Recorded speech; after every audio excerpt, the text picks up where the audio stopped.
الحمد لله رب العالمين والصلاة والسلام على سيد الأنبياء والمرسلين وعلى آله الطيبين الطاهرين وعلى من تبعهم بإحسان إلى يوم الدين أما بعد. قال الله تبارك وتعالى في القرآن المجيد: أعوذ بالله من الشيطان الرجيم بسم الله الرحمن الرحيم إنا نحن نزلنا الذكر وإنا له لحافظون. صدق اللہ العظیم. یہ سورہ ہجر کی 9ویں آیت ہے. اس سے پہلے اس کی 4 قسطیں آ گئی ہیں اور آج اس کی 5ویں قسط ہے. چونکہ یہ آیت بہت اہم ہے.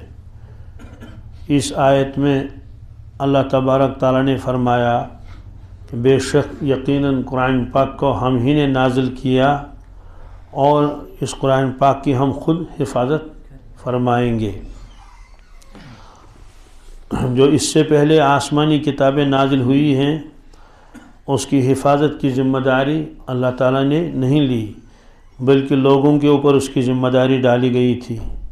لیکن نتیجہ یہ ہوا وہ کتابیں محفوظ نہیں رہی.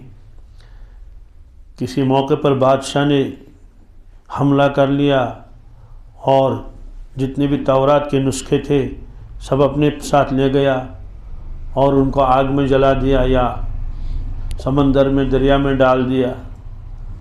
تو پھر لوگوں نے اپنے یادداشت سے جو بھی تھوڑا کچھ یاد تھا وہ اس طرح سے لکھ لیا اور خود اس زمانے کے لوگوں نے بھی اس میں رد و بدل کیا. خلاصہ یہ ہے کہ وہ کتابیں محفوظ نہیں رہی. قرآن پاک کے بارے میں بھی بہت کوشش کی دشمنوں نے کہ اس کو ختم کر دیا جائے، لیکن وہ اس کو ختم نہیں کر سکے. بہرحال یہ وعدہ پورا ہوا. حفاظت کس طرح اللہ نے اس کی اس کی تفصیل آ گئی. میں صرف اشارہ کرتا ہوں کہ جب وحی نازل ہوتی تھی تو اللہ کے نبی صلی اللہ علیہ وسلم کو خود یاد ہوتا تھا. آپ کے سینے مبارک میں وہ وحی محفوظ رہتی تھی، پھر آپ کو یاد کرنے کی ضرورت نہیں تھی. اس کے بعد آپ اس کو لکھواتے تھے، کاتب آتا تھا اور وہ مختلف چیزوں پر اس کو لکھ لیتے تھے اور آپ ترغیب دیتے تھے صحابہ کرام کو کہ اس قرآن پاک کو یاد کر لو. چنانچہ آپ کی مقدس زندگی میں ہی ہزاروں حافظ تیار ہو چکے تھے، مرد بھی اور خواتین بھی. ایک موقع پر آپ نے 70 اساتذہ کو، معلمین کو ایک جگہ بھیجا کہ وہاں جا کر فلاں علاقے میں کام کر لیں اور وہاں کے لوگوں کو قرآن شریف پڑھائیں. وہ جتنا قرآن پاک نازل ہوا تھا وہ 70 کے 70 حافظ تھے. اتنی ساری قرآن پاک ان کو زبانی یاد تھا. ان لوگوں نے ان کو شہید کیا، وہاں دھوکہ دے دیا. تو جنگ یمامہ میں ایک ہی جنگ میں 700 حفاظ شہید ہو گئے. بہرحال صحابہ کرام حافظ تھے. ازواج مطہرات میں سے حضرت عائشہ صدیقہ رضی اللہ تعالیٰ عنہ، حضرت حفصہ، ان کو قرآن پاک الحمد شریف کی طرح یاد تھا ازبر. پھر اس کے بعد سلسلہ چلتا رہا. چھوٹے چھوٹے بھی حافظ بن گئے، 7 سال کے، 10 سال کے. تو یہ سلسلہ ہمیشہ چلتا رہا. تو قرآن پاک جو ہے وہ یہ محفوظ رہا. جو اللہ تبارک نے وعدہ فرمایا تھا وہ پورا ہوا. اور ہر زمانے میں ہزاروں نہیں لاکھوں کی تعداد میں حفاظ رہے ہیں. آج بھی دنیا میں ہزاروں نہیں لاکھوں حافظ قرآن موجود ہیں. قرآن پاک کے لکھنے کا ایک انداز ہے، اس کو رسم الخط کہتے ہیں. تو کاتبوں نے رسم الخط کی حفاظت کی. باقاعدہ کتابت کا شعبہ ہوتا ہے تو اس میں اساتذہ ان کو دکھاتے ہیں کہ الف کیسے لکھنا ہے، با کیسے لکھنا ہے، سین کیسے لکھنا ہے، جس کو کتابت کہتے ہیں. تو باقاعدہ ان کو سکھایا جاتا تھا کہ قرآن پاک کو کس طرح سے لکھا جائے گا.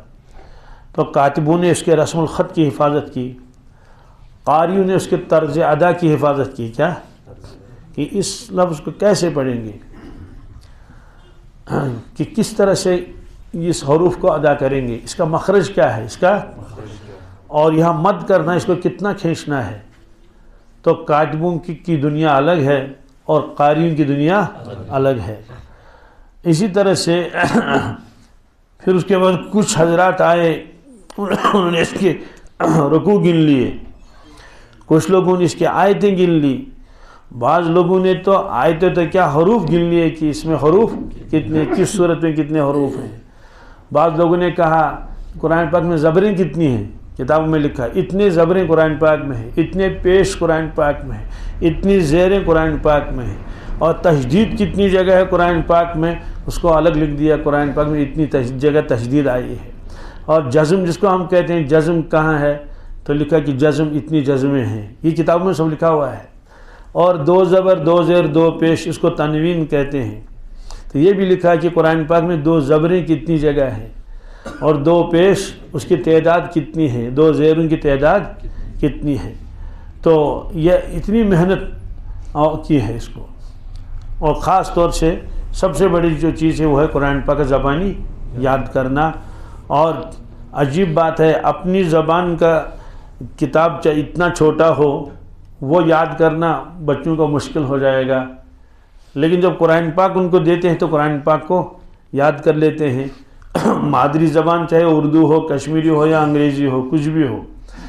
تو بہرحال اس کی تفصیل آ گئی کہ قرآن پاک بالکل اسی شکل میں ہے جس شکل میں یہ لکھوایا تھا رسول اللہ صلی اللہ علیہ وسلم نے. اس میں بالکل کہیں ایک آیت کی بھی کمی پیشی نہیں ہوئی ہے. اور یہ جو انگریز محققین ہیں انہوں نے بھی یہ تسلیم کیا ہے. البتہ ان میں بہت سارے لوگ ایسے ہیں وہ کہتے ہیں کہ یہ محمد صلی اللہ علیہ وسلم کا کلام ہے، اس لیے ان کا ماننا کوئی ضروری نہیں ہے. یہ وہ کہتے ہیں اللہ کا کلام نہیں مانتے ہیں، لیکن وہ یہ کہتے ہیں کہ یہ برابر اسی شکل میں ہے جس شکل میں یہ محمد صلی اللہ علیہ وسلم نے لکھوایا تھا. یہ ان کا کہنا ہے. بہرحال جو دیجیے ان کو. اب سوال ہے کہ یہ جو اللہ تعالیٰ نے فرمایا کہ ہم قرآن پاک کی حفاظت کریں گے، تو اس وقت ذہن میں یہ آتا ہے کہ الحمد شریف سے لے کر والناس تک جو یہ قرآن مجید ہے اس کی اللہ تعالیٰ نے حفاظت کی ذمہ لے لی ہے. سوال ہے کہ اس کے علاوہ جو احادیث ہیں اس کی ذمہ داری ہے یا نہیں؟ اس کی ذمہ داری بھی ہے. وہ کیسے؟ اللہ تعالیٰ نے فرمایا یہ کتاب قیامت تک رہے گی اور میرے بندے اس پر عمل کرتے رہیں گے. عمل، لیکن اگر صرف قرآن پاک کو سامنے رکھیں گے تو ہم عمل نہیں کر پائیں گے. کیا سوال کیوں نہیں کر پائیں گے؟ اس کی وجہ ہے. کیا وجہ ہے اس کی؟ قرآن پاک جو ہے یہ اجمال ہے. کیا ہے؟ اجمال کے معنی آتے ہیں قرآن پاک تفصیل بیان نہیں کرتا ہے. مثلا ایمان کے بعد جو سب سے پہلا حکم اللہ نے امت کو دیا ہے وہ نماز ہے. کیا ہے؟ بلکہ شروع میں ہی ہے الذین یؤمنون بالغیب ویقیمون الصلاۃ، کہ وہ لوگ جو متقی پرہیزگار ہیں، اللہ سے ڈرنے والے ہیں، وہ غیب پر ایمان رکھتے ہیں، یقین رکھتے ہیں. غیب کسے کہتے ہیں؟ وہ چیزیں جو نہ آنکھوں سے دیکھی جا سکتی ہیں، نہ کانوں سے اس کو سنا جا سکتا ہے، نہ وہ عقل میں آ رہے ہیں. کیا؟ تبھی تو ہے. اگر کوئی چیز عقل میں آ جاتی ہے اس کا مطلب یہ غیب نہیں ہے. یا بہت ساری چیزیں ہیں انسان آنکھوں سے نہیں دیکھ سکتا ہے لیکن ٹیلیسکوپ اور مائکروسکوپ لگاتا ہے تو وہ چیزیں نظر آ جاتی ہیں. اب وہ غیب کہاں رہی؟ جیسے چھوٹے چھوٹے کیڑے مکوڑے یہ آنکھوں سے نظر نہیں آتے ہیں لیکن مشین کے ذریعے آتے ہیں. لیکن اب کتنا بڑا ٹیلیسکوپ اور مائکروسکوپ بنائیں، کرامن کاتبین کبھی نظر نہیں آئیں گے، حالانکہ وہ ہمارے ساتھ ہیں اور اللہ تعالیٰ جانتا ہے وہ کتنے بڑے ہیں. اور دنیا میں ہزاروں لوگ مرتے ہیں اپنے گھروں میں بستروں پر یا ہسپتالوں میں، اہل و عیال ان کے وہاں اس وقت موجود ہوتے ہیں، تو فرشتے جماعت لے کر آتے ہیں. نیکوکار کے لیے بھی فرشتے آتے ہیں اور نافرمانوں کے لیے فرشتوں کی ایک جماعت آتی ہے، باقاعدہ وہ ان کی روح کو نکالتے ہیں. لیکن آج تک نہ فرشتے نظر آئے اور نہ روح نظر آئی، کچھ بھی نہیں. نہ کوئی ایسا کوئی مشینری ایجاد ہوئی کہ جس کو لگا کر آدمی کہیں گے ہاں صاحب اس وقت تو فرشتے آ رہے ہیں، ہے نا، اور کرام کاتبین نظر آ جائیں، کچھ بھی نظر نہیں آئے گا۔ قبر میں کوئی آدمی کیمرہ لگا لیں کہ ہم دیکھیں گے، جب منکر نکیر آئیں گے کم از کم ہم دیکھ لیں وہ ہیں کیسے، وہ منکر نکیر بھی نظر نہیں آئیں گے۔ جنات نظر نہیں آتے ہیں، فرشتوں کی تو بات ہی نہیں۔ تو خلاصہ یہ ہے کہ ایمان بالغیب پھر بہت ساری چیزیں ایسی ہیں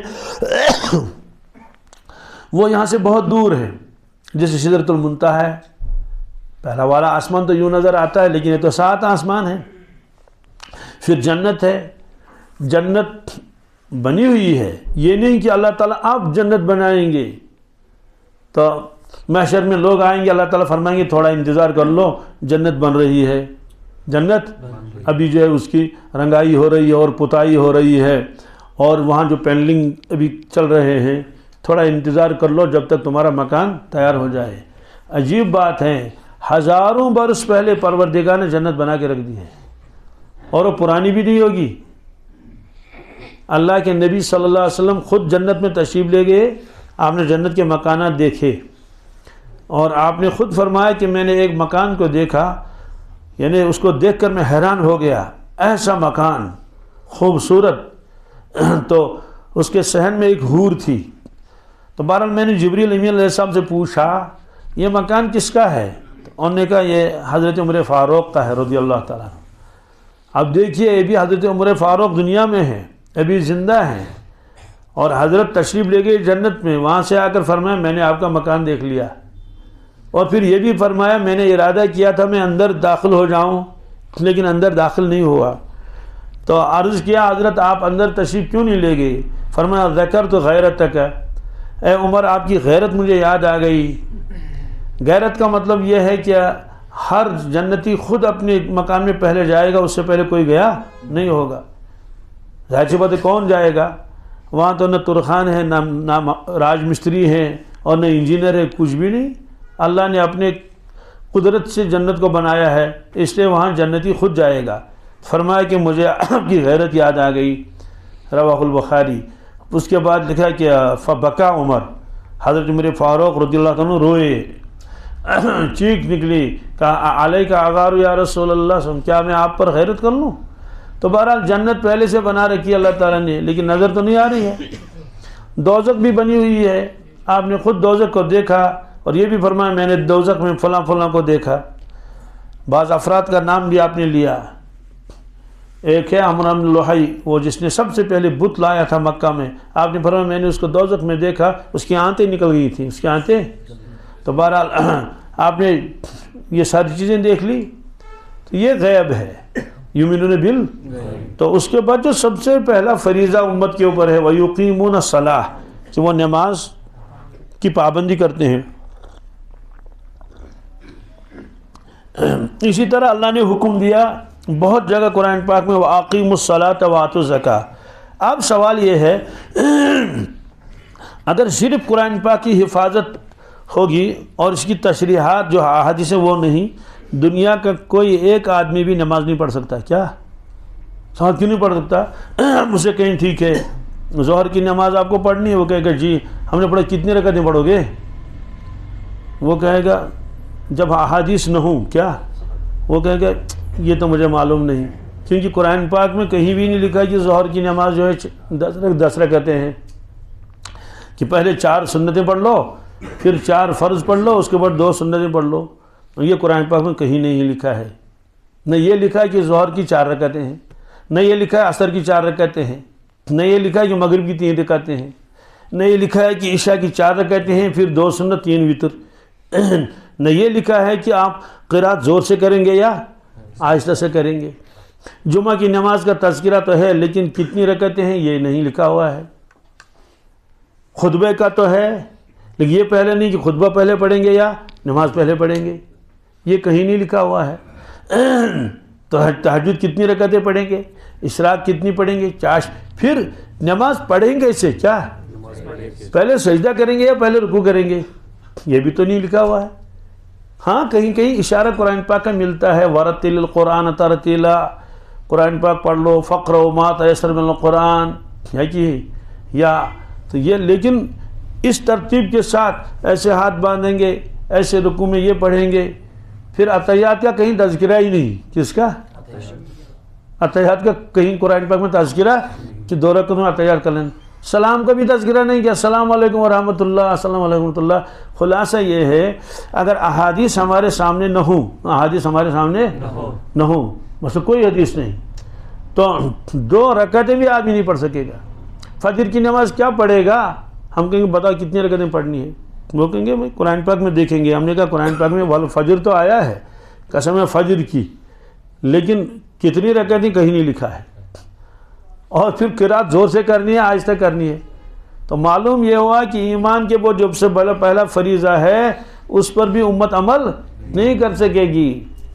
تو معلوم یہ ہوا کہ قرآن پاک کا جو نظم ہے، عبارت ہے، اس کی حفاظت اللہ تعالیٰ نے کی ہے، لیکن اس کی جو تشریحات ہیں، کیا وضاحت ہے، جو وضاحت ذمے میں تھی حضرت رسول اللہ صلی اللہ علیہ وسلم کی، اس کی بھی حفاظت اس کے ذمے میں آ گئی. کیونکہ ورنہ قرآن پاک کے الفاظ کی حفاظت تو رہے گی، لیکن اس کا مطلب کیا ہے، اس کی حفاظت رہے گی نہیں. تو قرآن پاک تو رہے گا لیکن نمازی کوئی بھی نہیں، نمازی جی. الفاظ کا لفظ جو ہے اس کے لیے زیادہ بہتر یہ ہے کہ اس کو کہیں نظم قرآن. کیا؟ یہ ایک جملہ ہے. الفاظ کو پسند نہیں کرتے ہیں کیوں؟ لفظ یلفظ کے معنی آتے ہیں، بولنا بھی، لفظ یلفظ معنی پھینکنا بھی. کیا؟ اس لیے کہتے ہیں ملفوظات. کتابیں ہوتی ہیں نا، ایک تو ہوتا ہے مکتوبات. مکتوبات میں خطوط ہوتے ہیں، جو کسی بزرگ نے قلم اٹھا لیا اور اپنے مریدوں کو خطوط لکھ دی، اس کو مکتوبات کہتے ہیں. ملفوظات کے معنی آتے ہیں ایک بزرگ بیٹھا ہوا ہے، اس کی کچھ قیمتی باتیں ہیں، وہ کسی نے نقل کر لی تو نام رکھ دیا ملفوظات. تو ملفوظ جو ہے یہ اسم مفعول کا صیغہ ہے. لفظ یلفظ لفظاً معنی پھینکنا. اہل عرب کہتے ہیں اکلت التمرۃ ولفظت النوى، میں نے کھجور کھائی اور گٹھلی کو پھینکا. گٹھلی کو ظاہر سی بات ہے گٹھلی کھانے کی چیز تو ہے ہی نہیں، وہ لفظ تو استعمال کرتے ہیں. تو اس لیے فرماتے ہیں بھائی الفاظ قرآن کے بجائے استعمال کرے نظم قرآن. کیا؟ نظم یا نظمن کے معنی کسی چیز کو ترتیب دینا یا کسی چیز کو پرونا، وہ ایک بہت خاص ترتیب کے ساتھ. تو یہ تو بالکل ایسا ہے جیسے کوئی کہے گا یہ تو ہاتھ ہی ہے نا، اردو میں ہاتھ کہیں گے، یہ تو کہیں گے، لیکن جب ہم اللہ کے نبی صلی اللہ علیہ وسلم کا تذکرہ کریں گے تو ہم ہاتھ نہیں کہیں گے، دست مبارک کہیں گے. کیا؟ یہ تو کہیں گے نا، ورنہ تو ید کا ترجمہ تو ہاتھ ہی ہے اور رجل کا ترجمہ تو پاؤں ہے، لیکن ہم پاؤں نہیں کہہ پاتے ہیں، ہم کہتے ہیں کہ پائے مبارک. کیا؟ یہ ایک یعنی تعظیمی جملہ الفاظ ہیں. تو اس طرح سے قرآن پاک کے لیے لکھا ہوا تو نظم قرآن. کیا؟ یا قرآن پاک کی عبارت. تو عبارت اور نظم اس کی حفاظت تو ہے ہی، لیکن اس کے اوپر عمل کیسے کریں گے جب تک احادیث سامنے نہ ہوں. تو خلاصہ یہ ہے کہ احادیث کی حفاظت کی ذمہ اللہ نے لے لی. کیوں؟ کہ وہ تشریح قرآن پاک کی. صرف نماز کے بارے میں 2000 حدیثیں ہیں. کس کی؟ کتنی حدیثیں؟ 2000. کس کے بارے میں؟ مثلا ظہر کی نماز کہاں سے کہاں تک پڑھنی ہے، اس میں اوقات کی بحث ہے. کیا؟ کن کن وقت میں نماز ممنوع ہے، اور پھر جو ہے نماز کتنی رکعتیں پڑھنی ہیں، اور کن کن نمازوں میں جہر کرنا ہے، کن کن نمازوں میں چپکے سے پڑھنی ہے. تو یہ جو احادیث کو جمع کر لیتے ہیں تو یہ 2000 ہیں، بلکہ اس سے زیادہ ہیں. معلوم یہ ہوا کہ اس کی بھی حفاظت ہو گئی، اس کی بھی حفاظت. وجہ کیا ہے؟ وجہ یہ ہے کہ وحی جو ہے یہ 2 قسموں کی ہے. کتنی؟ 2 قسم. ایک کو کہتے ہیں وحی مطلوع، ایک ہے وحی غیر مطلوع. اللہ تعالیٰ نے فرمایا وَمَا يَنْطِقُ عَنِ الْهَوَىٰ إِنْ هُوَ إِلَّا وَحْيٌ يُوحَىٰ. لوگوں یہ جو ہم صاحب ہیں حضرت محمد رسول اللہ صلی اللہ علیہ وسلم، وَمَا يَنْطِقُ عَنِ الْهَوَىٰ، نَطَقَ يَنْطِقُ من بولنا، یہ اپنی خواہشات کی بنیاد پر بولتے نہیں ہیں، بولتے وَمَا يَنْطِقُ إِنْ هُوَ إِلَّا وَحْيٌ يُوحَىٰ. ہوا کا مراد یہ منطوق، جو یہ فرماتے ہیں وہ وہی ہے. کیا ہے؟ وہی ہے. اب سوال ہے ایک وہی تو یہ ہے قرآن مجید، اس میں تو کوئی شک شبہ ہے ہی نہیں، لیکن اس کے علاوہ اور جو حضرت ارشادات فرماتے ہیں جن کو ہم احادیث کہتے ہیں، وہ بھی وہی ہے کیا؟ وہ اللہ ہی نہیں فرمایا کہ ظہر کی نماز اتنی پڑھنی ہے اور یہ پڑھنا وہ پڑھنا ہے. آپ نے سمجھایا لوگوں کو تو اس کو وہی غیر مطلوع کہتے ہیں. اب مطلوع کے معنی آتے ہیں وہ وہی جس کی تلاوت کی جاتی ہے قرآن نمازوں میں. کس میں؟ یا اس کے علاوہ وہ ہے قرآن مجید. وہی غیر مطلوع وہ بھی وہی ہے لیکن اس کی تلاوت نہیں کی جاتی، جیسے احادیث، یعنی ان کی تلاوت تو نہیں کی جاتی ہے، نبی تلاوت کوئی کرے. تو بہرحال یہ ہے.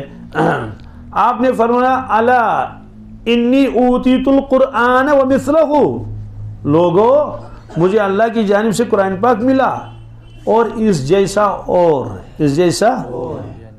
یعنی وہ بھی وہی ہے، وہ بھی مجھے اللہ ہی کی جانب سے ملا ہے. اور بلکہ ایک روایت میں فرمایا کہ اس سے زیادہ اس کی مقدار ہے، اس سے زیادہ اس کی مقدار ہے. یہی وجہ یہ ہے کہ احادیث کو جب ہم دیکھیں گے تو اس کی مقدار تعداد زیادہ ہے. کیا ہے؟ زیادہ ہے. کس کے مقابلے میں؟ مثلا قرآن پاک میں تو چند جگہ ہے، بعض لوگوں نے کہا زیادہ سے زیادہ اسی جگہ ہے وَأَقِيمُوا الصَّلَاةَ یا یقیمون الصلاۃ، لیکن ہے تو اسی مرتبہ. حدیث تو یہاں 2000 سے زیادہ ہیں، 2000 سے زیادہ ہے. تو آپ دیکھ لیجئے. اسی طرح سے قرآن پاک نے فرمایا وَآتُوا الزَّکاۃ، کیا؟ زکوٰۃ دے دو. کیا؟ یہ تو بالکل ہی اجمالی ہے. اب زکوٰۃ دے دو، نہ یہ فرمایا کہ زندگی میں کتنی مرتبہ دینی ہے، نہ یہ فرمایا کہ 6 مہینے کے بعد یا کتنے. یہ اللہ کے نبی سے فرمایا کہ سال بھر کے بعد زکوٰۃ دینی ہے، سال بھر کے بعد زکوٰۃ دینی ہے. اب سوال ہے کہ کس چیز کی زکوٰۃ دینی ہے، یہ قرآن پاک میں تو نہیں فرمایا گیا. اور زکوٰۃ کی مقدار کیا ہونی چاہیے، زکوٰۃ کا نصاب کیا ہونا چاہیے، یہ بھی قرآن پاک میں نہیں ہے. صرف ہے زکوٰۃ دے دو، زکوٰۃ دے دو. پھر اونٹوں کی زکوٰۃ کس طرح دینی ہے، بھیڑ بکریوں کی زکوٰۃ کس طرح دینی ہے، گھوڑوں کی زکوٰۃ ہے یا نہیں ہے، اس میں مسئلہ ہے نا. تو یہ ساری تفصیلات تو قرآن پاک میں بالکل ہے ہی نہیں. اور آپ باقاعدہ اونٹوں کی زکوٰۃ لیتے تھے اور باقاعدہ بکریوں کی زکوٰۃ لیتے تھے. صحابہ کرام جاتے تھے تو زکوٰۃ لاتے تھے، بکریوں کی زکوٰۃ اور بھیڑوں کی زکوٰۃ. یہ ساری تفصیلات اس میں ہے نہیں. پھر چاندی کی زکوٰۃ ہے، کتنی مقدار پر زکوٰۃ لازم ہو جائے گی، سونا کتنا ہونا چاہیے جس پر زکوٰۃ لازم ہو جائے، لال و جواہر پر زکوٰۃ لازم ہے یا نہیں. پھر عشر کی بحث آئے گی، کس کی؟ تو قرآن پاک نے اتنا صرف فرمایا وَآتُوا حَقَّهُ یوم حصادِہ، اتنا ہی تو فرمایا کہ لوگوں جس دن تم فصل کاٹو اس کا حق ادا کرو، اس کا. اب سوال ہے کہ مکئی کی کتنی زکوٰۃ دینی ہے اور شالی کی کتنی دینی ہے، گیہوں کی کتنی دینی ہے، سیبوں کی کتنی دینی ہے، اور جس میں پانی بھر دیا اس کو کتنا دینا، جس میں پانی نہیں بھرا اس کو اس کی کتنی. تو ظاہر سی بات ہے کچھ تفصیلات تو ہے ہی نہیں. صدقہ فطر کی تفصیلات نہیں ہے. قربانی کرتے ہیں نا ہر سال، بس اتنا تو ہے فصل لربک وانحر، یا رسول اللہ صلی اللہ علیہ وسلم آپ نماز پڑھ لیجئے اور قربانی کیجئے. یا قربانی کی کچھ اور آیتیں ہیں لن ینال اللہ لحومها ولا دماؤها ولکن ینالہ التقوی منکم. لوگوں جو تم قربان کرتے ہو جانور، اس کا گوشت اللہ کے یہاں نہیں پہنچتا ہے، نہ اس کا خون، بلکہ گوشت تو تم خود کھاتے ہو اور خون جو ہے جذب ہو جاتا ہے کس میں، زمین میں جذب ہو جاتا ہے. تو یا کہیں نالی میں ڈال دے اور چلا گیا آگے. وَلَكِنْ يَنَالُهُ التَّقْوَى مِنْكُمْ. لیکن یہ نہیں فرمایا کہ کس قربان جانور کی عمر کتنی ہونی چاہیے، اونٹ کی کتنی عمر ہونی چاہیے، بات سمجھ آ گئی، اور گائے کی کتنی عمر ہونی چاہیے، بھیڑ کتنی عمر کا ہونا چاہیے، اور بکری کی کیا عمر ہونی چاہیے، اور مرغا قربان ہوگا یا نہیں ہوگا. اور پھر قربانی کے جانوروں کی تفصیلات، تو دم کٹا جانور لگے گا یا نہیں، جو کانوں کے بغیر ہے وہ لگے گا یا نہیں، جس کے دانت گر گئے ہوں وہ لگے گا یا. تو ظاہر سی بات ہے ایک لفظ بھی اس کے بارے میں قرآن پاک میں نہیں ہے کہیں. تو ایک آدمی کہے گا میں نماز پڑھوں گا حدیثوں کے بغیر، کیونکہ بعض لوگ کہتے ہیں ہمیں حدیثوں کی ضرورت نہیں ہے، بس قرآن کافی ہے. کیا اس سے کہیں ٹھیک ہے آپ صرف میرے سامنے نماز دکھاؤ، کیسے پڑھو گے؟ ہم نے کہا یہ کہاں ثابت ہے کہ پہلے رکوع کرنا ہے پھر سجدہ کرنا پھر پہلے قیام ہے. وہ عطیات میں بیٹھے گا، میں نے کہا عطیات ثابت کر دو قرآن شریف سے. وہ عطیات بھی ثابت نہیں کرے گا، اس نے سلام پھیر دیا، میں نے کہا سلام ثابت کرو. کیا تو کیا کرے گا بیچارہ.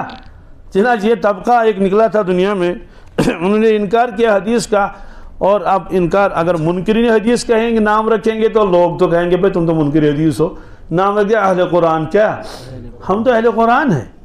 تو یہ طبقہ تھا، لیکن یہ چلا نہیں زیادہ، چند سال تک چلتا ہے، پھر یہ کیا ہو جاتا ہے، خود بھی ختم ہو جاتا ہے. الحمدللہ قریب کے زمانے میں یہ فتنہ برا تھا، لیکن ہمارے اکابر نے ان کے ساتھ مناظرے بھی کیے اور ان کو ہرا دیا اور کتابیں بھی لکھ دی، حجت حدیث. کیا بہرحال خلاصہ یہ ہے کہ عشر کی تفصیلات قرآن پاک میں صرف فرمایا وَأَتِمُّ الْحَجَّ وَالْعُمْرَةَ لِلَّهِ، لوگوں حج مکمل کر لو، کیا کر لو، عمرہ بھی مکمل کر لو. لیکن احرام کا کہیں تذکرہ ہی نہیں ہے کہ کس طرح باندھنا ہے، کیا اور کیا کرنا ہے. اور طواف کا تذکرہ قرآن پاک میں تو ہے کہ اس بیت اللہ کا طواف کرو، لیکن کتنے چکر لگانے یہ تو وہاں لکھا ہے ہی نہیں. اور کہاں سے شروع کرنا ہے، کہاں ختم کرنا ہے، یہ بھی نہیں ہے. صفا مروہ کے بارے میں صرف اتنا لکھا ہے کہ صفا مروہ شاعر اللہ ہے اور کوئی گناہ نہیں اگر تم اس کے میں چکر لگا لو. لیکن کتنے چکر لگانے ہیں، صفا سے شروع کرنا ہے یا مروہ سے شروع کرنا ہے، یہ قرآن پاک میں لکھا ہوا ہے ہی نہیں. پھر حج کا تذکرہ قرآن پاک میں تو ہے، حج کرو، کیا یا صرف کہا کہ عرفات جاؤ اور مشعر حرام جاؤ. اس کے علاوہ کچھ نہیں لکھا ہوا ہے کہ حج کے ایام کتنے ہیں اور اس میں عرفات میں کس تاریخ کو جانا ہے، منا کب جانا ہے، مزدلفہ کب جانا ہے، طواف زیارت کس سے کہتے ہیں، طواف قدوم کس سے کہتے ہیں، ہے نا، طواف الوداع کس سے کہتے ہیں. یہ کوئی تفصیل نہیں ہے قرآن پاک میں. پھر حج کی جو غلطیاں ہوتی ہیں، حج میں غلطیاں ہوتی ہیں نا، بھائی اس کو ناخن نہیں کاٹتے تھے، ناخن کاٹ ڈالے کیونکہ حالت احرام میں تھا. خوشبو نہیں لگانی تھی تو خوشبو لگا لی. تو یہ ساری جو قیودات ہیں کہ خوشبو نہیں لگانا اور بال نہیں کاٹنا اور ناخن نہیں کاٹنا، فلاں کام نہیں کرنا، فلاں کام نہیں کرنا، تو اس کے اوپر کیا کیا اس کو جرمانہ دینا ہے، صدقہ کہاں دینا ہے اور دم کہاں لازم آ جائے گا، اس کی کوئی تفصیل قرآن پاک میں نہیں. تو مجھے بتائیے، اب آدمی اگر کہے گا کہ حدیثوں کی ضرورت ہی نہیں ہے تو وہ کیا کرے گا، وہ حج بھی نہیں کر سکے گا. تو معلوم یہ ہوا جو اللہ نے وعدہ فرمایا کہ ہم قرآن پاک کی حفاظت کریں گے تاکہ امت اس پر عمل کرتی رہے. اس کا مطلب یہ ہے کہ جو اس کی تفصیلات ہیں، کس کی، قرآن پاک کی، ان تفصیلات کی بھی ہم حفاظت کریں گے. البتہ یہ ہے قرآن پاک کے حرف کی اللہ نے حفاظت کی ہے.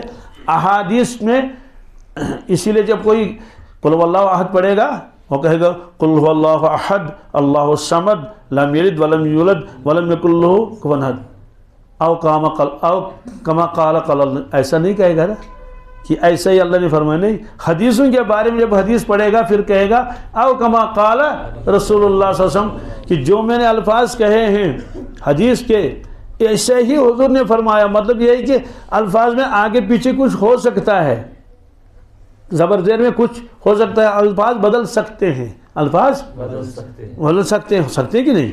تو لیکن قرآن پاک میں یہ تھوڑا ہی کہے گا کہ او کما قال اللہ تعالیٰ انا آتینا، سنانے کے بعد کہا کہ ایسا ہی کچھ اللہ نے فرمایا، ایسا ہی کچھ نہیں. ان کا معلوم ہے کہ یہاں ایک ایک حرف اللہ ہی کا ہے. تو حدیثوں کے بارے میں یہ ہے کہ صحابہ کرام بہت احتیاط کرتے تھے، وہ کوشش کرتے تھے کہ الفاظ نہ بدلیں. کیا الفاظ نہ بدلیں؟ تو انہی الفاظ کو یاد رکھتے تھے، لیکن پھر بھی اس کے باوجود بھی الفاظ کہیں آگے پیچھے ہو سکتے ہیں. لیکن مجموعی اعتبار سے کیا، مجموعی اعتبار سے جو حکم ہم قرآن پاک میں دیکھیں گے اس کی تفصیلات حدیث میں ہے. اعتکاف کا تذکرہ تو ہے قرآن پاک میں، کیا ہلکا سا بس. لیکن اعتکاف شروع کب ہوگا، ختم کب ہوگا، اعتکاف فاسد کیسے ہو جاتا ہے، اعتکاف میں کیا کیا اعمال کرنے ہیں، اس کی کوئی تفصیل قرآن پاک میں نہیں ہے.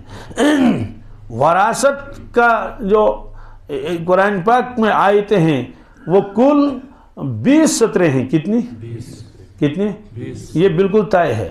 قرآن پاک میں جو حافظی قرآن ہے اس میں ایک جگہ 15 سطریں ہیں اور اس کو ہم کہتے ہیں یوسیکم اللہ. کیا اس کے الفاظ بھی ایسے ہیں تو جو ایگزام ہوتا ہے نا بچوں کا، یوسیکم اللہ سناؤ، کیا سناؤ کیونکہ اس کے الفاظ تھوڑا ایسے ادھر میں بہت دشوار لگتے ہیں کہ اس کو زبان پر ادا کرنا. تو بہرحال تو اور ایک جگہ ہے 5 سطریں، کتنی؟ اس کے علاوہ پورے قرآن پاک میں کہیں بھی وراثت کا تذکرہ نہیں ہے، یعنی وراثت کس کو کتنی ملنی چاہیے.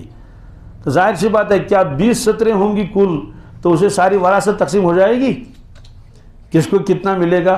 اس کی تفصیلات حدیثوں میں ہیں، اس کی تفصیلات. اسی طرح سے ایک عورت جو ہے اس کے شوہر کا انتقال ہوا، عدت وفات، کیا اتنا تو قرآن پاک میں ہے کہ وہ رکے 4 ماہ 10 دن، 4 ماہ دوسرا نکاح نہیں کر سکی کہ سوگ میں رہے.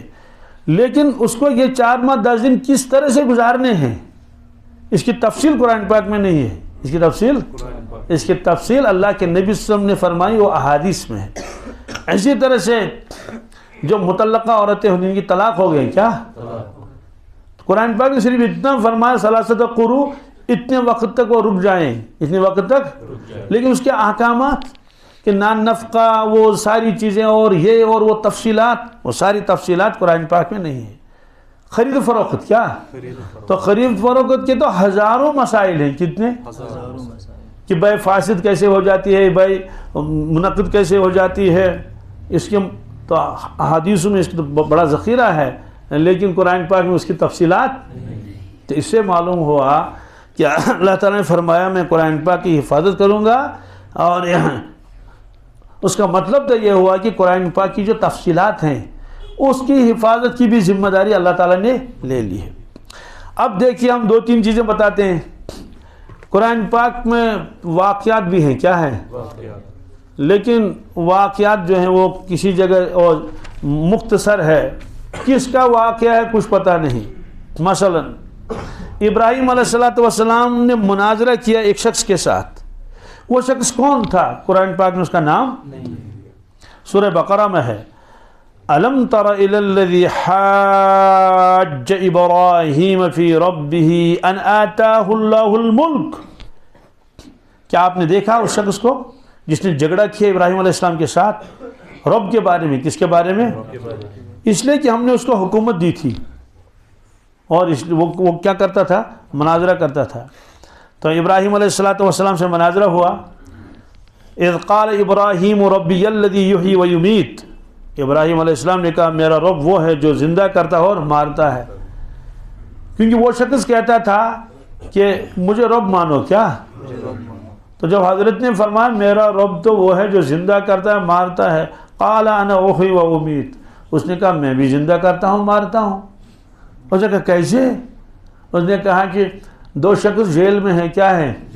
جیل میں ہے، یا ایک شخص جیل میں، اس کے اوپر لکھا ہے بھائی اس کو پھانسی دینی ہے، کیا تو میں نے حکم لکھ دیا اس کو چھوڑ دیا جائے، اس کو چھوڑ دیا جائے. دوسرا ایک بے گناہ راستے میں چل رہا تھا، میں نے کہا اس کو پکڑ کے لاؤ، اس کو پھانسی دے دو. اردو بلائی توت، کیا ہے نا. کہ دیکھیے میرے ہاتھ میں بھی زندگی اور موت ہے، میرے ہاتھ میں زندگی اور موت ہے. اس شخص کے موت لکھی ہوئی تھی تو میں نے اس کو چھوڑ دیا، وہ زندہ رہا. یہ چل رہا تھا اور اس کو پکڑ کے اس کو کیا کر لیا؟ پھانسی پر لٹکا دیا. حضرت سمجھ گئے کہ یہ تو بیوقوف ہے، یہ جانتا ہی نہیں زندہ کرنا اور مارنا کس کو ہے. تو حضرت نے دوسری دلیل دے دی. قال ابراہیم فإن اللہ یأتی بالشمس من المشرق فأتی بها من المغرب. میرا رب سورج کو لاتا ہے مشرق سے، کس سے؟ روزانہ. آپ مغرب سے نکال کے دے دو، کیا فَبُهِتَ الَّذِي كَفَرَ. حیران وہ کافر ہو گیا، وہ جواب ہی نہیں دے سکا، بالکل مبہوت ہو گیا. واللہ لا یہدی القوم الظالمین. اب سوال ہے کہ یہ کون بادشاہ تھا؟ یہ پتہ نہیں ہے، یہ قرآن پاک نے اس کا نام نہیں لیا. یہ فرمایا رسول اللہ صلی اللہ علیہ وسلم فرمایا وہ نمرود تھا. کیا تھا؟ نمرود تھا.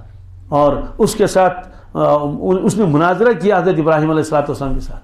تو مجھے بتائیے اگر احادیث کو سامنے نہیں رکھیں گے تو قیامت تک تو یہ پتہ ہی نہیں چلے گا یہ شخص کون تھا، کہاں کا تھا. اتنا تو پتہ چلا کہ ابراہیم علیہ السلام کے ساتھ اس نے کیا کیا. اور اسی رکوع میں اللہ تعالیٰ فرماتے ہیں او کالذی مر علی قریۃ وہی خاویۃ علی عروشہا. کیا آپ نے دیکھا اس شخص کو جو گزرا ایک بستی سے، کیا اور وہ بستی ویران ہو چکی تھی اور چھت نیچے گر گئے تھے. تو وہاں سے جب گزرا قال انا یحیی هذه الله بعد موتها، یعنی اللہ اس بستی کو کب زندہ کرے گا، یہ مر چکی ہے. یعنی انسان تو مر گئے ہیں اور بستی ویران ہو چکی ہے، اب یہ بستی دوبارہ آباد کیسے ہو جائے گی؟ تو یہ شخص سوار تھے اس پر دراز گوش پر اور چل رہے تھے. تو اللہ تعالیٰ فرماتے ہیں اسی جگہ ہم نے اس کو فَأَمَاتَهُ اللَّهُ مِائَةَ عَامٍ ثُمَّ بَعْثَ، 100 سال تک ہم نے اس کو مردہ رکھا. کیا رکھا؟ 100 سال تک. وہی. اور 100 سال گزر گئے تو پھر اس کو اٹھایا. تو اللہ تعالیٰ نے فرمایا کم لبثت، آپ یہاں کتنی دیر رہے؟ قال لبثت یوما او بعض یوم، کہنے کہ یا اللہ یا تو ایک دن ہو گیا یا دن کا کچھ حصہ ہو گیا. اللہ تعالیٰ نے فرمایا قال بل لبثت 100 عام، 100 سال ہو گئے. کتنے؟ فانظر الی طعامک و شرابک لم یتسنہ، دیکھو جو تمہارے ساتھ ناشتہ دان تھا اس کو دیکھو، 100 برس گزر گئے، وہ جو کا تو تھا. کیا بھائی ورنہ اس میں کیڑے پڑنے چاہیے نا، کیڑے پڑ جائے گا، ختم ہو جائے گا. 100 سال دیکھا کہ بالکل تازہ ہے جیسے فریج میں رکھا ہوا ہے. اور اللہ نے فرمایا وانظر الی حمارک، جس دراز گوش پر آپ سوار تھے. دراز گوش میں نے اس لیے کیا، یہ گدھا اس کا ترجمہ کرنا زیادہ مناسب نہیں ہے. اور پھر اس کی بات یہ ہے کہ یہاں کے گدھے کچھ اور ہوتے ہیں، وہاں کے گدھے کچھ. یہاں کا گدھا جو ہے وہ چھوٹا سا والا ہوتا ہے جس پر وہ بوجھ بڑھتے ہیں نا، تو اس پر سواری کرنا معیوب ہے. لیکن وہاں کا جو گدھا ہوتا ہے وہ کھچر کے برابر ہوتا ہے. کس کے اوپر؟ اسی لیے روایتوں میں آتا ہے نا رسول اللہ صلی اللہ علیہ وسلم حمار پر سوار تھے. کیا؟ حمار پر سوار تھے. تو ظاہر سی بات ہے وہ کھچر قسم کا ہوتا ہے، اس پر سواری کرنا کوئی معیوب. اس لیے میں نے اس کا ترجمہ کیا دراز گوش. دراز گوش کے معنی جس کے کان لمبے ہوں. کیا؟ کس کے کان؟ جی. اسی لیے ایک جانور اس کو کہتے ہیں خرگوش. کیا؟ اس کا مطلب وہ جانور ہاں جس کے جو گدھے کے جیسے کان ہوتے ہیں. خرگوش میں سے کانا سنواری بیڑی. جی. تو بہرحال دراز گوش پر سوار تھے یہ صاحب. تو اللہ نے فرمایا کہ دراز گوش کو دیکھو، کیا اور ہم تم کو نشانی بنائیں گے اپنی قدرت کی. کیا؟ لوگوں کے لیے. اور فرمایا دیکھو اس کی ہڈیوں کی طرف. تو ظاہر سی بات ہے 100 سال تک وہ زندہ کیسے رہے گا وہ گدھا؟ وہ تو مر گیا تھا. وہ تو اور مر ہی نہیں گیا تھا بلکہ اس کی ہڈیاں جو منتشر ہو چکی تھی، سر یہاں ہے نا اس کا سکلٹن، اور کچھ ہڈیاں یہاں ہیں کچھ وہاں ہے. اللہ تعالیٰ نے فرمایا دیکھو ہم کیسے ان ہڈیوں کو دوبارہ جوڑیں گے، پھر اس کے اوپر وہ چڑھائیں گے ہم لحم ثم نکسو لحما. تو جب اس کے چڑھ گیا تو اللہ نے روح ڈال دی تو پھر زندہ ہو گیا. اب حضرت کو بھی اٹھایا گیا. اب سوال ہے کہ فلما تبین لہ، جب اس شخص کو معلوم ہوا کہ یہ ظاہر ہو گیا اس پر، قال اعلم ان اللہ علی کل شیء قدیر، کہنے لگے کہ میں سمجھ گیا اللہ تعالیٰ ہر چیز پر قادر ہے. اب اس میں یہ نہیں لکھا ہے کہ یہ شخص کون تھا اور وہ بستی کون تھی، تو قیامت تک کا آدمی ثابت نہیں کر سکے گا. ہاں اب اس کی تفصیل فرمائی رسول اللہ صلی اللہ علیہ وسلم. فرمایا کہ یہ جو ہے او کالذی مر علی قریۃ، یہ عزیر علیہ السلام تھے. کون تھے؟ بستی کون تھی؟ بستی تھا بیت المقدس. کیا؟ بخت نصر نے اس پر حملہ کیا تھا اور ان کے سب لوگوں کو ختم کر دیا تھا. چونکہ یہ اس ہماری شریعت سے پہلے کا واقعہ ہے نا، تو اس وقت وہاں بستے تھے جو ہے یہود، تو ان کا واقعہ ہے. تو بخت نصر نے اس پر حملہ کر دیا، بیت المقدس کو بھی نقصان پہنچایا اور شہر کو آگ لگا دی اور قتل و غارت کر لیا اور کچھ لوگوں کو قید کر کے لے گئے. تو شہر خالی ہو گئے. شہر تو حضرت جب وہاں سے نکلے تو بہت افسوس ہوا کہ یس میں کوئی رہنے والا ہی نہیں رہا. لہٰذا حضرت نے کیونکہ کہا تھا کب ہوگا، وہ یہ نہیں کہا کہ اللہ نہیں کر سکتے ہیں، صرف کہا کہ کب ہوگا وہ، جب یہ دوبارہ آباد ہو جائے. تو وہاں آرام کرنے کے لیے بیٹھ گئے، آرام کر لیا باقاعدہ اور سو گئے. اسی میں اللہ نے ان کو کیا کر لیا؟ روح قبض کر لی. فاماتہ اللہ. تو مطلب تو یہ ہے کہ اس کو ایسے حالت میں رکھا، کیا 100 سال کے بعد پھر اس کو زندہ کر لیا. تو اس وقت اللہ نے فرمایا کتنا وقت ہو گیا؟ اس نے کہا اس کے بعد جب وہ بیدار ہو گئے دیکھے کہ 100 برس ہو چکے ہیں، بخت نصر بھی مر گیا ہے، وہ ظالم بادشاہ تھا، اور دیکھا کہ اللہ شہر تو آباد ہو چکا ہے، شہر تو اور شہر جو ہے وہ لوگ آ رہے ہیں جا رہے ہیں اور چل رہے ہیں، چلت پھرت ہے. اب وہ جب گھر گیا اس کو کون پہچانے گا؟ ظاہر سی بات ہے وہ کسی سے کہتا میں عزیر ہوں، کہتے ہم تو آپ کو جانتے نہیں. ظاہر سی 100 سال پہلے جس کا انتقال ہو چکا تو 50 سال والا اس کو کیا پہچانے گا، 70 سال والا بھی نہیں پہچانے گا، 90 سال والا بھی. تو جب وہ ہر ایک سے کہتا پھرتا تھا میں عزیر علیہ السلام ہوں، وہ کہتے تھے ہاں عزیر نام کا تو ایک شخص تھا، وہ تو غائب ہو گیا تھا، وہ تو اس کا پتہ نہیں چلا. کیوں پتہ نہیں چلا؟ اللہ نے اس کے جسم مقدس کو چھپا کے رکھا لوگوں سے، ورنہ لوگ وہاں سے آتے نا کہتے ہیں بھائی یہ تو کوئی نہ کوئی تو ہے یہ، اس کو اٹھا لے. تو وہ لوگوں کی نگاہوں میں کیا رہا؟ چھپا رہا. کیسے رہا؟ تو یہ تو اللہ کی قدرت ہے. اور ناشتہ دان بھی کسی کو نظر نہیں آیا، اس میں بالکل جو کھانا تھا وہ بالکل تازہ تھا. پھر اس کے بعد جب وہ گئے تو اپنے محلے کو پہچان لیا، کہاں محلہ تھا، کہاں رہتے تھے اپنی بستی. لوگوں نے کہا کہ ہم کیسے مانیں گے کہ آپ عزیر علیہ السلام ہیں؟ البتہ یہ ایک بوڑھی عورت ہے. کیا ہے؟ اس کی عمر 100 سال سے زیادہ ہے، 100 سال سے زیادہ ہے، 110 120 جو بھی ہو. تو اس کے پاس لے گئے. تو بوڑھی نے کہا بھائی 100 سال ہو چکے ہیں، میں تو آپ کو نہیں پہچان سکتی. اور بوڑھی تو اور زیادہ بوڑھی ہو گئی تھی، وہ تو پہلے 100 سال تو یہ ہے، اس سے پہلے. اس نے کہا البتہ اتنا یہ ہے کہ عزیر علیہ السلام کو تورات زبانی یاد تھی. کیا تھی؟ تورات زبانی یاد تھی اس کو. اگر آپ تورات سنا لیں گے، اور تورات ختم ہو چکی تھی، حضرت نے پھر سنانا شروع کر دیا. تب جا کے شور ہوا ارے 100 سال پہلے جس کا انتقال ہو چکا تھا، یعنی جو غائب ہو چکا تھا وہ تو زندہ ہے. وہ تو زندہ ہے. جیسے اصحاب کہف نکلے تھے 309 سال کے بعد، تو شور مچ گیا اور کہنے لگے جو نوجوان غائب ہو گئے تھے وہ تو زندہ ہیں. وہ تو 309 سال تک تو ان کو زندہ رکھا غار میں، اور حضرت کو 100 سال کے بعد کیا کر لیا؟ زندہ کر لیا. تو سوال یہ ہے کہ اگر احادیث کو سامنے نہیں رکھیں گے تو قیامت تک کوئی آدمی یہ ثابت نہیں کر سکے گا کہ یہ شخص کون تھے اور اس کا معاملہ کیا تھا. ایسے قرآن پاک نے فرمایا وَإِذَا ضَرَبْتُمْ فِي الْأَرْضِ فَلَيْسَ عَلَيْكُمْ جُنَاحٌ أَن تَقْصُرُوا مِنَ الصَّلَاةِ. لوگوں جب تم سفر کرو گے، زمین میں کیا کرو گے؟ کہیں جانا ہے، دور جانا ہے، تو اللہ تعالیٰ نے صرف اتنا فرمایا تم پر گناہ نہیں ہے اگر تم نماز میں کچھ کمی کرو. کیا کرو؟ اس کو قصر کہتے ہیں. کیا؟ قصر کر لو. تو اتنا ہی تو اللہ نے فرمایا قصر کر لو. اب اس کی تفصیلات تو نہیں بتائی نا. اب اس کی تفصیلات تو اللہ کے نبی صلی اللہ علیہ وسلم نے فرمائی کہ بھائی جلدی ہے، سنتوں کو چھوڑ دو، سنتوں کو. تو آپ قصر کتنی کرنی ہے، کمی کتنی کرنی ہے؟ 1 رکعت پڑھنی ہے یا 3 پڑھنی ہے؟ کیوں اگر 4 میں سے 3 پڑھ لی تب بھی تو کمی ہو گئی، اگر 4 کے بجائے 1 ہی پڑھ لی تب بھی تو کمی ہو گئی. تو آپ نے فرمایا کہ ظہر کی نماز 4 کے بجائے 2 پڑھنی ہے، عصر کی نماز 4 کے بجائے 2 پڑھنی ہے. مغرب یہ نہیں فرمایا 3 کے بجائے 2، فرمایا مغرب تو تینوں کی 3 پڑھنی ہے، تینوں کی 3. اور ایسے عشاء کے بارے میں فرمایا. تو خلاصہ یہ ہے یہ جو قصر کے مسائل ہیں، قصر کے مسائل ہیں اور کس طرح قصر کرنی چاہیے یہ قرآن پاک میں نہیں ہے. صرف فرمایا اتنے کی قصر کر لو، قصر. اب معلوم یہ ہوا کہ ہم قصر کر لیتے ہیں تو کس وجہ سے؟ جو احادیث اس سلسلے میں وارد ہوئی ہیں ان کو سامنے رکھ کر ہم قصر کر لیتے ہیں. پھر یہ بھی ہے کہ یہ سفر ہونا کتنا چاہیے؟ بھائی میں 20 کلومیٹر آیا، 20-22 کلومیٹر تو میں قصر کر لوں گا، اس کی اجازت ہی نہیں اس کی.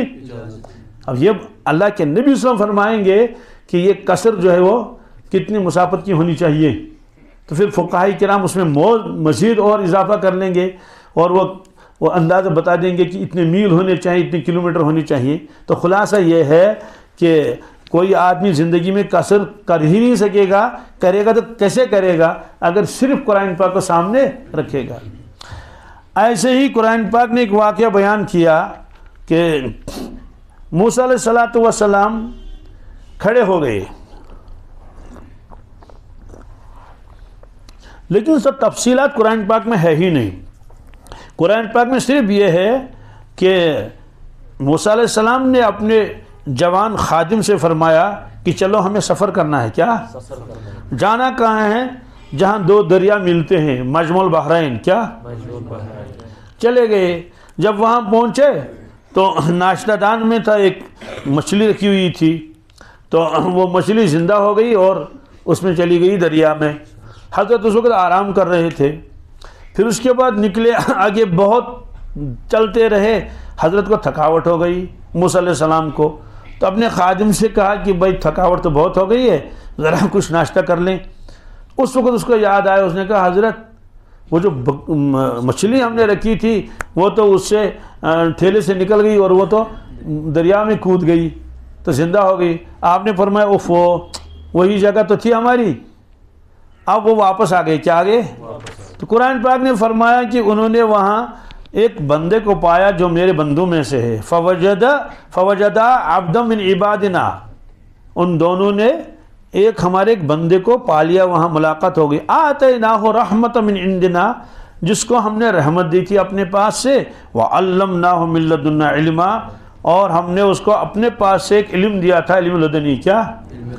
اب اس کے بعد موسیٰ علیہ السلام نے اس شخص سے کلام کر لیا، کچھ ساتھ رہنے کے لیے بتایا، تو کچھ شرائط بھی ٹھہرے۔ اب سوال یہ ہے کہ یہ موسیٰ علیہ السلام گئے کیوں تھے؟ کیا یہ تو نبی تھے، ان کو کیا ضرورت تھی؟ قرآن پاک میں نہیں لکھا ہے۔ اور وہ شخص کون سا تھا یہ بھی نہیں لکھا، یہ بھی کوئی تفصیل نہیں لکھی۔ اب اللہ کے نبی صلی اللہ علیہ وسلم سے جب پوچھا گیا کہ حضرت یہ کیا واقعہ ہے، آپ نے فرمایا، بخاری شریف میں تفصیل ہے کہ موسیٰ علیہ السلام کھڑے ہو گئے تو کسی سائل نے سوال کیا کہ حضرت اس وقت اس سرزمین میں سب سے زیادہ بڑا عالم کون ہے؟ حضرت نے فرمایا سب سے بڑا عالم میں ہوں، سب سے بڑا عالم۔ جواب درست ہے۔ کیا؟ کیوں؟ بتا، امتی کو زیادہ علم ہوتا ہے نبی کو؟ تو سوال صحیح ہے نا؟ عجیب معاملہ اللہ تعالیٰ کا، کبھی اس کو کوئی بات پسند نہیں آتی۔ کیا؟ تو اللہ تعالیٰ نے فرمایا کہ حضور نے فرمایا اللہ کو یہ بات پسند نہیں آئی کہ انہوں نے کیوں کہا یہ سب سے زیادہ بڑا عالم میں ہوں، تھے تو وہی، ان کو کہنا چاہیے تھا واللہ عالم۔ کیا؟ اس لیے اللہ نے فرمایا کہ اے موسیٰ علیہ السلام، میرا ایک بندہ ہے، وہ رہتا ہے سنگم میں۔ کس میں؟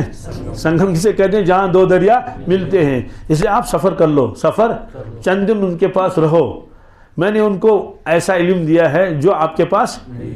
پھر وہ واقعہ پیش آیا تو ان کو اللہ نے ایسا علم عطا فرمایا تھا، اس کو کہتے ہیں تکوینی علوم۔ کیا؟ تکوینی علوم الگ ہے، اس کا مطلب یہ نہیں کہ وہ موسیٰ علیہ السلام سے بڑا ہے، نہیں، ہو ہی نہیں سکتا۔ موسیٰ علیہ السلام تو خدا کے نبی ہیں، کیا ہیں؟ کلیم اللہ ہیں، برگزیدہ ہیں، اولو العزم ہیں، اور 100% یقین کے ساتھ وہ نبی ہیں۔ جس شخص سے ملنے گئے تھے اس کے نبی ہونے میں بھی اختلاف ہے۔ کیا؟ اکثر لوگ کہتے ہیں وہ ولی ہے، کیا ہے؟ کوئی نبی بھی نہیں مانتے، کیوں؟ اس کی کوئی امتی نہیں ہے جو مقصود جس کو بتایا جائے۔ کون سی کتاب اس کو ملی کچھ پتہ نہیں، کچھ۔ بہرحال اللہ نے صرف اتنا فرمایا میں نے اس کو علم دیا تھا۔ تو موسیٰ علیہ السلام کی شان تو بہت اونچی ہے نا، تو ہزاروں خضر ایک طرف، ایک موسیٰ ایک طرف، یہ اولو العزم ہے نا، صاحب کتاب ہے، صاحب امت ہے۔ بہرحال کچھ چیزیں ان کو بتا دی گئی تھی جن کا شریعت کے ساتھ کوئی تعلق، یہ مطلب نہیں ہے کہ موسیٰ علیہ السلام وہاں شرعی مسائل سیکھنے گئے تھے، صرف ان کے ساتھ رہو، ان کے ساتھ رہو۔ بہرحال پھر وہ واقعات پیش آئے، اس کی تفصیل آگے آئی جائے گی انشاءاللہ۔ وہ کشتی کا واقعہ پیش آیا، وہ جو لڑکے کو مارا تھا، وہ جو دیوار کو درست کر لیا تھا۔ خلاصہ یہ ہے کہ اللہ کے نبی صلی اللہ علیہ وسلم نے فرمایا کہ یہ واقعہ پیش آیا، یہ اس شخص کا نام تھا خضر علیہ السلام۔ کیا؟ اور کیوں واقعہ پیش آیا؟ موسیٰ علیہ السلام نے سائل کو بتایا تھا کہ سب سے زیادہ صاحب علم میں ہوں۔ اللہ نے فرمایا کہ یہ جواب حضرت کو پسند، اللہ کو پسند نہیں آیا۔ تو سوال سی بات ہے کہ اگر قرآن پاک کو سامنے رکھ دیں گے تو یہ طے ہی نہیں کر پائے گا کوئی کہ موسیٰ علیہ السلام کو کیا ضرورت تھی وہاں جانے کی، ہوگا نا؟ اور پھر وہ شخص تھا کہاں، کون تھا؟ تو یہ تفصیل جو ہے کس نے بتائی؟ احادیث نے بتائی۔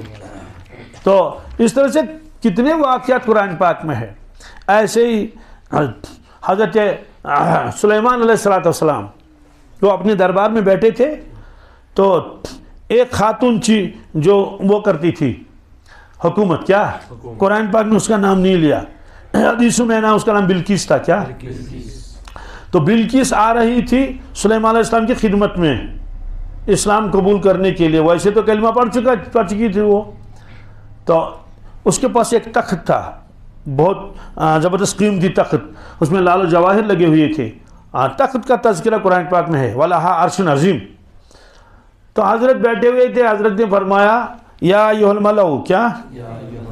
اے درباریو، کہ ایکم یاتینی بعرشہا قبل ان یاتونی مسلمین، ہے آپ میں سے کوئی جو اس کے تخت کو لے آئے اس کے یہاں پہنچنے سے پہلے تو دیو کھڑا ہو گیا، اس نے کہا میں لاؤں گا. قال عفریت من الجن انا آتیک بہ قبل ان تقم من مقامک، حضرت ابھی مجلس ختم نہیں ہوگی، میں لے کر آؤں گا، گھنٹہ 2 گھنٹے لگیں گے.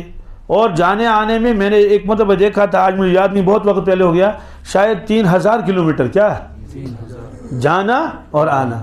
تو ظاہر سی بات ہے اگر تیز رفتار جہاز بھی ہوگا نا تب بھی کیا سیکنڈوں میں آئے گا کیا؟ تو یہاں سے جانا ہے، پھر وہ وہاں سے نکالنا ہے، پھر وہ لوڈ کرنا ہے، پھر یہاں پہنچانا ہے. تو ہمارا عفریت نے کہا میں لاؤں گا اس کو.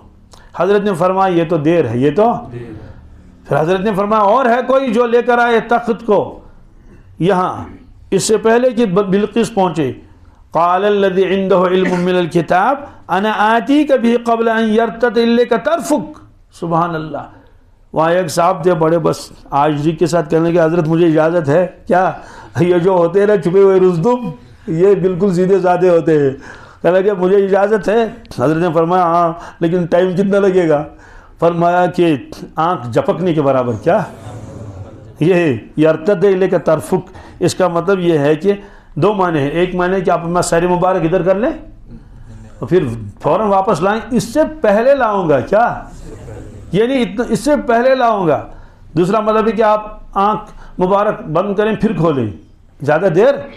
جیسے ہم عام طور سے باتیں کرتے کرتے آنکھوں میں ایسے سے ہوتا ہے نا، اس کو آنکھ جھپکنا کہ اسٹیٹوار یہ ایسے. فرمایا کہ حضرت آپ یوں کریں گے میں اس سے پہلے لاؤں گا. حضرت نے فرمایا لاؤ. کیا؟ یا تو کہا لاؤ یا تو تخت پہنچ چکا تھا، یا تو تخت پہنچ چکا تھا. تو حضرت نے جگہ فلما رآہ مستقرا عنده قال هذا من فضل ربی. جب دیکھا تخت آ چکا ہے کہنے یہ تو میرے رب کا فضل ہے، یہ تو میرے رب کا مطلب تو ہے کہ میرے صحابی میں ایسے بھی لوگ موجود ہیں جنہیں آنکھ جھپکتے کیا کر لیا ہے. ابھی الگ مسئلہ ہے کہ وہ جب وہاں گیا ہی نہیں تو لایا کیسے؟ وہ خود یہی تھا نا، کم از کم اڑ کے جاتا تو وہاں سے لاتا پیٹ پیچھے نہیں. تو قرآن پاک نے فرمایا اس کے پاس اسم اعظم تھا. کیا تھا؟ اس اسم اعظم کو اس نے استعمال کیا، وہ اپنی جگہ اٹھا نہیں. قال الذی عنده علم من الکتاب، علم من الکتاب، خاص علم تھا اس کے کتاب کا. تو بس اس نے اشارہ کر دیا، ٹھک سے لایا. کیا جی پہنچ گیا یہاں. تو اب کیسے لایا تو اس کی کرامت تھی. تو شیخ محی الدین ابن عربی رحمۃ اللہ نے یہاں ایک عجیب بات کی لیکن وہ ذرا گہری ہے. کیا ہے اس کو سب کے سامنے کہہ نہیں سکیں گے کہ وہ لایا کیسے. کیا جی حضرت نے لکھ دیا وہ لایا کیسے. تو بہرحال اب سوال یہ ہے کہ یہ شخص کون تھا، وہ خاتون کون سی تھی، اس کو کہاں سے آنا تھا. بات سمجھ آ گئی؟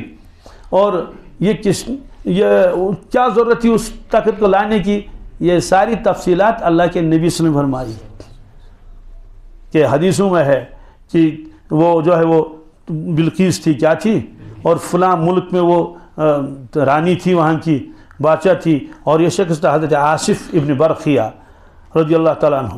تو اس طرح سے قرآن پاک نے فرمایا کہ موسیٰ علیہ السلام نکل گئے مصر سے. کہاں سے؟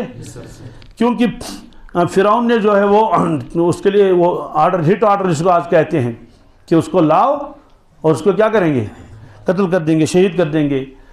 تو دربار میں سے ایک شخص آیا، وہ نکلا فٹافٹ. تو موسیٰ علیہ السلام سے کہنے لگے کہ تم نکل گو یہاں سے، تم یہاں سے نکلو. کیوں؟ تمہارے خلاف تو وہاں میٹنگ ہو چکی ہے. تو حضرت تو چلے گئے، دوڑ لگائی. کہاں پہنچے؟ مدین. کہاں پہنچے؟ مدین پہنچ گئے.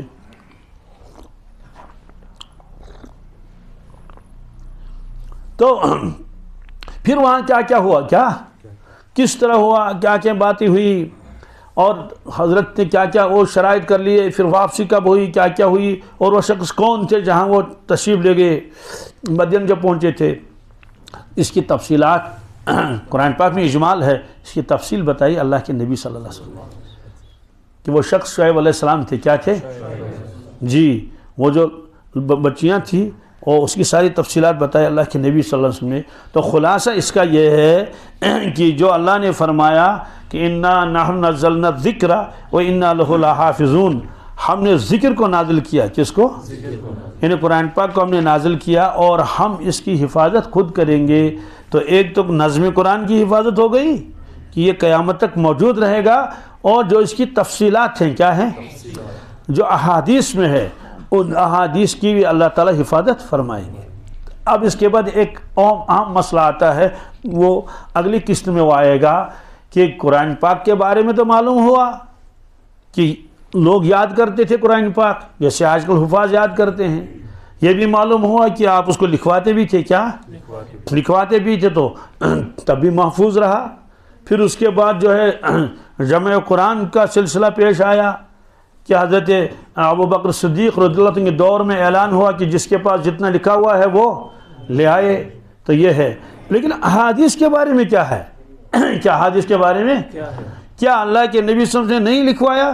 جیسے قرآن پاک لکھواتے تھے تو حدیثیں بھی لکھواتے، یا کم از کم اتنا فرماتے بھائی یہ قرآن پاک ہے، اس کو